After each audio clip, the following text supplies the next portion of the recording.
What are the two main factors behind the only obstacle facing Lamin Yamal? So how did Hansi Flick implement his tactical revolution on Lamin Yamal? Watch the video to get the full answer.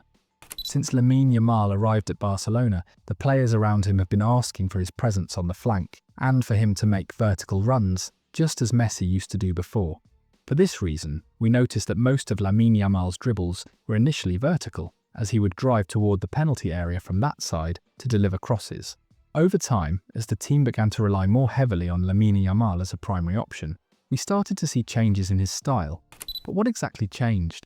Lamin Yamal no longer limits himself to diagonal dribbles, he now incorporates horizontal movements as well. And why this change? There are two main factors. The first is the players around him, specifically the centre forward and the left winger, while the second is the coach's instructions. Therefore, we can now clarify how Lamin Yamal's style has evolved and where it might head in the future. The first factor, my friend, is the influence of the players around him. Since his breakthrough with Barcelona, he has had a traditional centre-forward ahead of him, Robert Lewandowski, and on the left side, a winger who shifts into a secondary striker inside the box, Rafinha.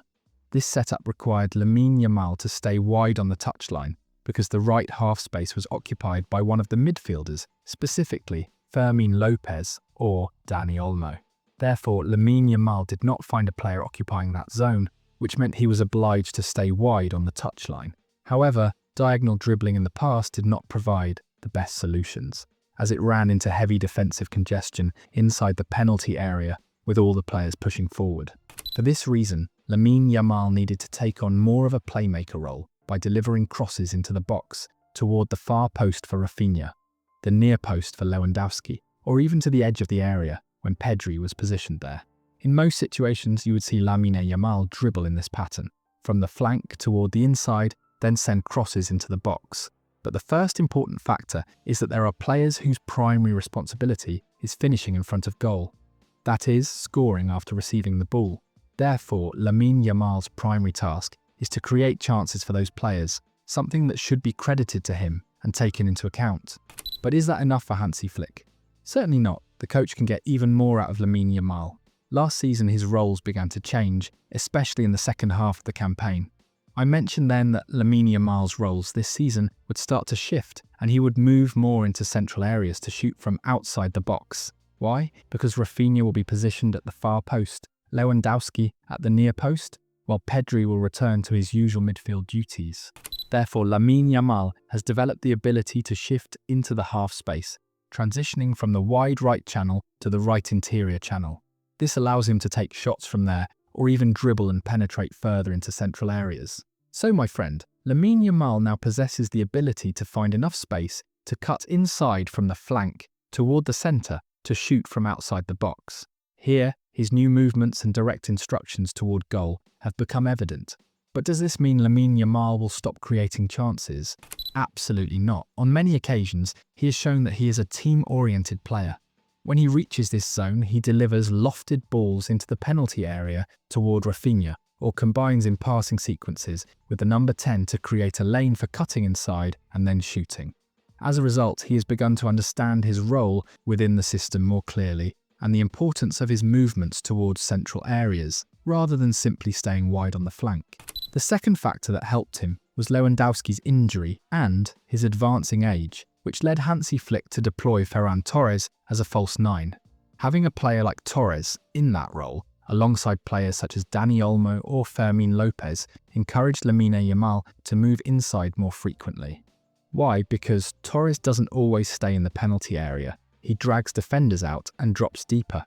Therefore, Lamin Yamal now has a greater opportunity to enter the penalty area or make deeper runs into central zones, as the area no longer contains a fixed presence like Lewandowski.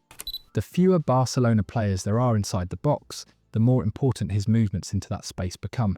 However, this requires Lamin Yamal to penetrate the penalty area more frequently. So who is the player that remains most consistently inside the box? It's Rafinha. Thus, when Ferran Torres is involved, we notice his constant movements.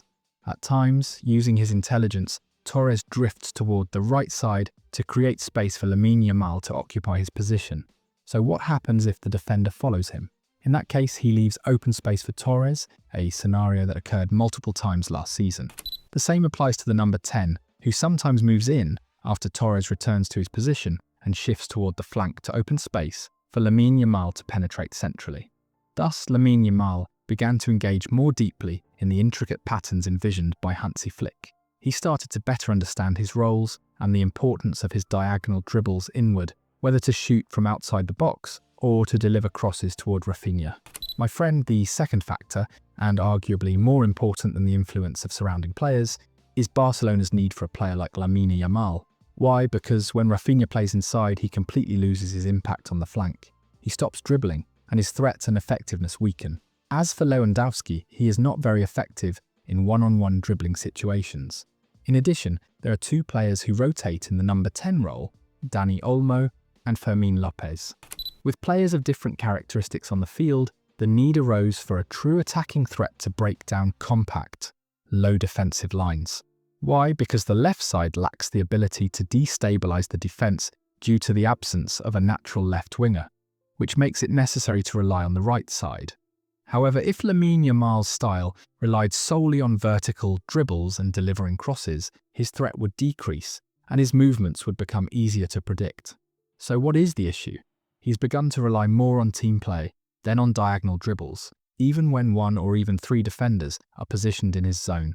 This is where the defensive balance of the opponent breaks down, giving Barcelona an advantage centrally or on the left side, as there are 2 to 3 players against a single defender, Lamin Yamal. Thus, Barcelona's strength lies in their reliance on Lamin Yamal, who uses dribbling to free up other players and then decides whether to shoot or pass. Just as happened in his goal against Inter, after dribbling past players, he entered the penalty area and shot toward the far post. My friend, the same applies to the presence of Koundé. When Koundé plays and positions himself on the right side, we notice that Lamin Yamal occupies deeper areas more frequently, while Frenkie de Jong drops back, allowing Barcelona's shape to become clear. Have you noticed how he can return to these zones and become the team's dynamo? On the other hand, if the player is on the left side, we see Pedri in this role. But why do we need Koundé here? His presence allows us to take advantage of the overlap as the fullback stays on him and relieves pressure from Lamin Yamal.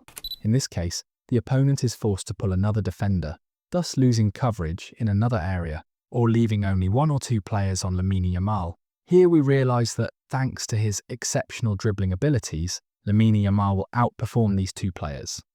For this reason, I need an offensively minded fullback, one who frequently advances, plays on the line and is skilled with the ball. Why? Because he knows how to support Lamin Yamal when he is under pressure and knows when to return the ball at the right moment. But, my friend, with Lewandowski on the field, his roles within the team will be reduced and his impact will decrease. Whereas with more involvement from Ferran Torres or even Marcus Rashford, and the possibility of deploying Rashford as a winger on the line or as a centre-forward, this would significantly change many of Lamin Yamal's roles. But what exactly will happen? We will see him create more and score more at the same time. And here I tell you, hold me accountable at the end of the season, because I believe Lamin Yamal will finish the season with more goals and assists than last year. And when I say assists, I mean the creation of clear goal-scoring opportunities, regardless of whether his teammates convert them. Why? Because Lamin's offensive roles will develop more than before.